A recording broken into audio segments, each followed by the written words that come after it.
Good morning, students. Welcome back to PNMRC e-learning classes.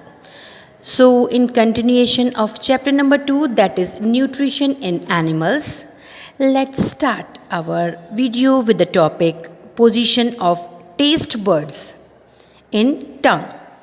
Up till now, you have studied about various types of teeth, digestion in humans, and digestion of food in buccal cavity. So, today we will start with position of taste buds in tongue.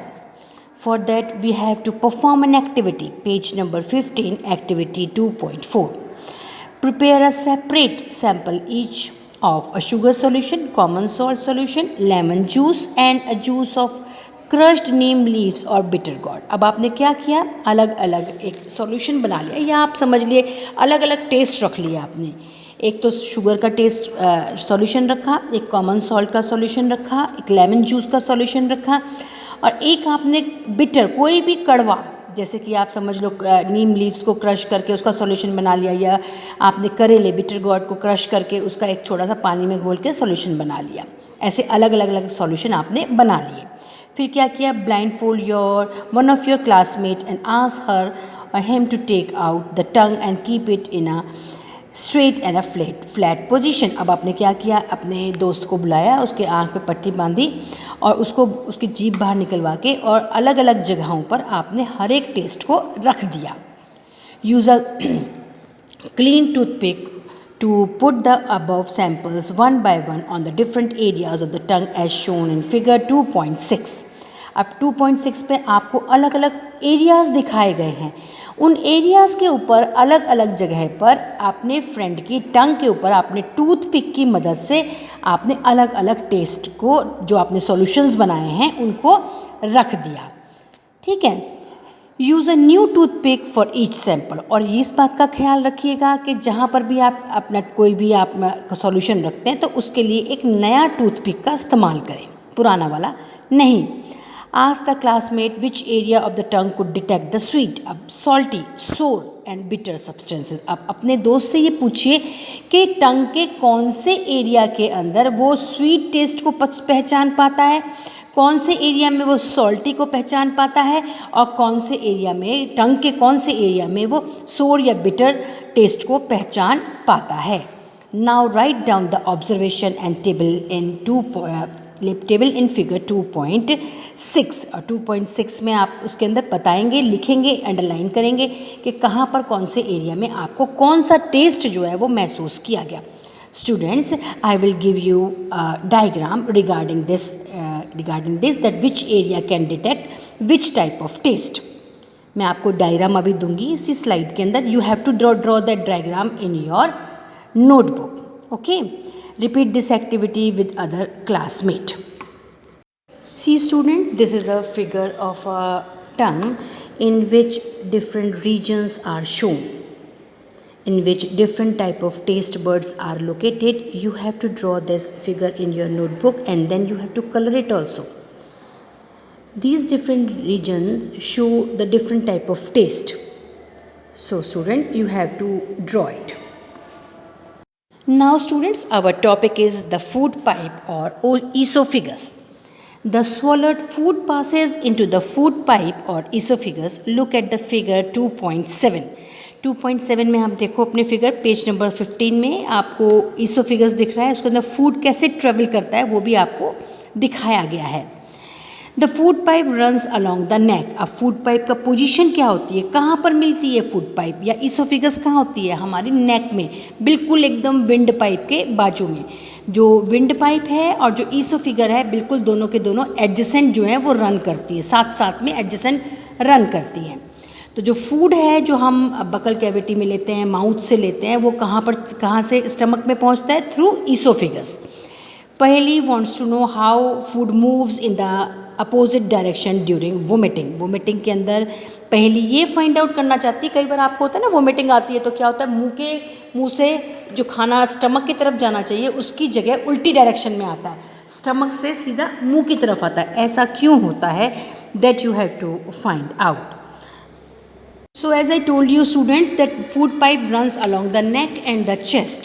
Food is push down by the movement of the walls of the food pipe. अब क्या होता है, जो food जो होता है, जो oesophagus में आगे की तरफ बढ़ता है, वो कैसे बढ़ता है, जो इसोफेगस की जो वॉल्स होती है वो मूव करती है, मतलब कॉन्ट्रैक्ट और रिलैक्स करती हैं, जिसकी वजह से जो खाना है वो आगे की तरफ स्टमक की तरफ बढ़ता है।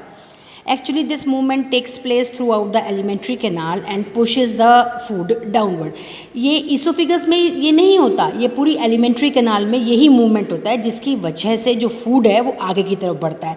चाहे वो आप स्मॉल इंटेस्टाइन की बात कर लो, चाहे वो लार्ज इंटेस्टाइन की बात कर लो, वहाँ पर भी जो उसकी वॉल्स होती हैं वो कॉन्ट्रैक्ट और रिलैक्स होती हैं, जिसकी वजह से जो फूड है वो आगे की तरफ बढ़ता है।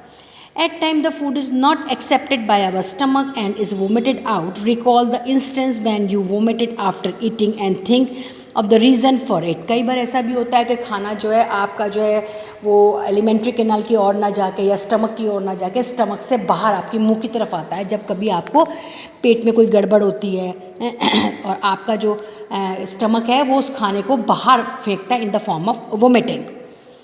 Discuss with your parents and teachers the stomach. अब हम बात करेंगे स्टमक की। The stomach is a thick walled bag, its shape is like a flattened J and it is the widest part of the alimentary canal. अब stomach कैसा होता है, उसकी जो वॉल्स होती हैं, उसकी जो दीवारें या वॉल्स कह सकते हैं, वो एकदम बहुत ही ज़्यादा थिक होती हैं, मोटी होती हैं, बैग जैसा स्ट्रक्चर होता है।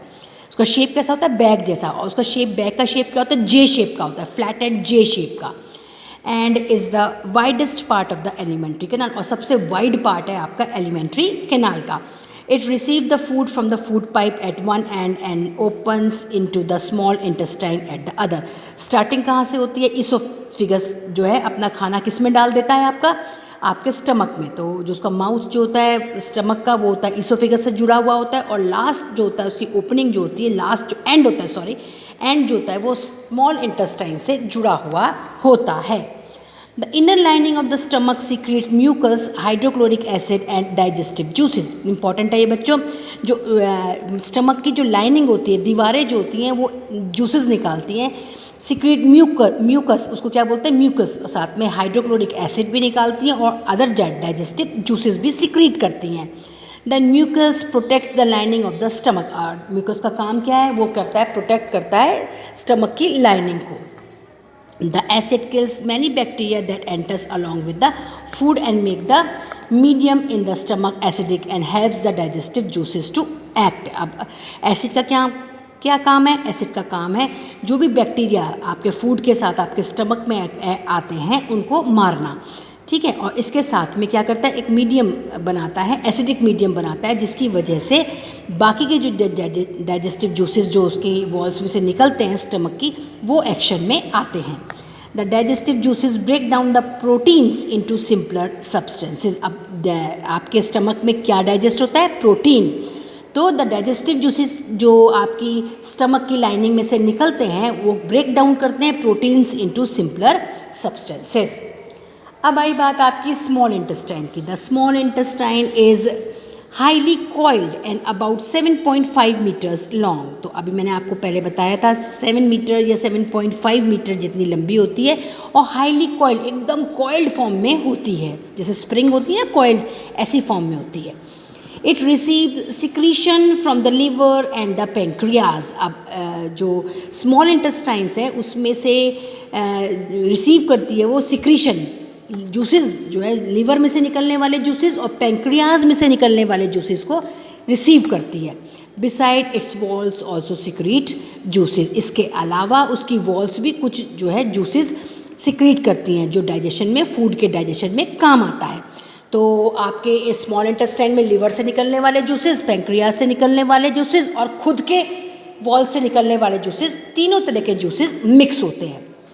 The liver is a reddish brown gland situated in the upper part of the abdomen on the right side. इसके अलावा जो लिवर होता है वो रेडिश ब्राउन कलर का एक ऑर्गन होता है, जो कहाँ प्रेजेंट होता है, upper part of the abdomen on the right side. It is the largest gland in the body. सबसे बड़ी ग्लैंड है, जो सबसे ज़्यादा बड़ी ग्लैंड होने के साथ में सबसे ज़्यादा जो है बाइल जूस जो है वो सिक्रीट करती है। It secrete bile juice that is stored in a sac that is called gall bladder. इसके अलावा जो लिवर है उसका काम क्या है, बाइल जूस को सिक्रीट करना। वो जो बाइल जूस सिक्रीट करता है वो एक ग्लैंड में जाकर इकट्ठा हो जाता है। उस ग्लैंड का नाम क्या है? आपका gall bladder. The bile plays an important role in the digestion of fats. अब क्या होता है? बाइल का काम क्या है? बाइल का काम है जो भी आप फैट लेते हैं अपने फूड के साथ उसको डाइजेस्ट करने का काम बाइल का है, जो कहाँ से सिक्रीट होता है? आपका लिवर से। The pancreas is a large cream coloured gland located just below the stomach. और एक और ग्लैंड है जिसका नाम मैंने लिया था पेंक्रियाज। वो कहाँ सिचुएटेड होती है? It is cream in colour and situated below the stomach. The pancreas juice act on carbohydrates, fats and proteins. अब पेंक्रियाज में से निकलने वाले जूस जो हैं वो किसको डाइजेस्ट करने में काम आते हैं? Carbohydrates, fats, proteins and change them into simpler form. और किस में कन्वर्ट कर देते हैं? कॉम्प्लेक्स जो ये कार्बोहाइड्रेट्स, फैट्स और प्रोटीन्स होते हैं उनको सिंपल फॉर्म में कन्वर्ट कर देते हैं। The partially digested food now reaches the lower part of the small intestine where the intestinal juices completes the digestion of all components of the food। अब धीरे धीरे जो डाइजेस्ट हुआ है फूड पार्शली मतलब थोड़ा थोड़ा जो डाइजेस्ट हुआ है फूड वो धीरे धीरे कहाँ पहुँचता है? स्मॉल इंटेस्टाइन के लास्ट एंड में, ठीक है, जहाँ पर सारे जूस जो हैं वो निकलने बंद हो जाते हैं। अब डाइजेशन बंद। The digestion of all components of the food, सारे वहाँ पर जाके बंद हो जाते हैं। The carbohydrate get broken into simpler sugar such as glucose. Small intestine के अंदर मैंने बताया आपको कार्बोहाइड्रेट डाइजेस्ट होता है, कॉम्प्लेक्स से सिंपल सब्सटेंस में ब्रोक डाउन होता है, मतलब it breaks down into simple sugar. जो ग्लूकोज होता है वो ब्रेक डाउन होता है simple sugar such as glucose में, फैट्स इनटू फैटी एसिड में, glycerol and proteins into amino acid. Again carbohydrates broke होते हैं सिंपल शुगर में सच एज ग्लूकोज में, फैट्स जो होते हैं वो होते हैं फैटी एसिड में और एंड ग्लिसरॉल में, और प्रोटीन्स होते हैं अमीनो एसिड में convert. So student, I end my video here only. We will continue this topic in our next video. Up till then, goodbye, thank you and have a nice day.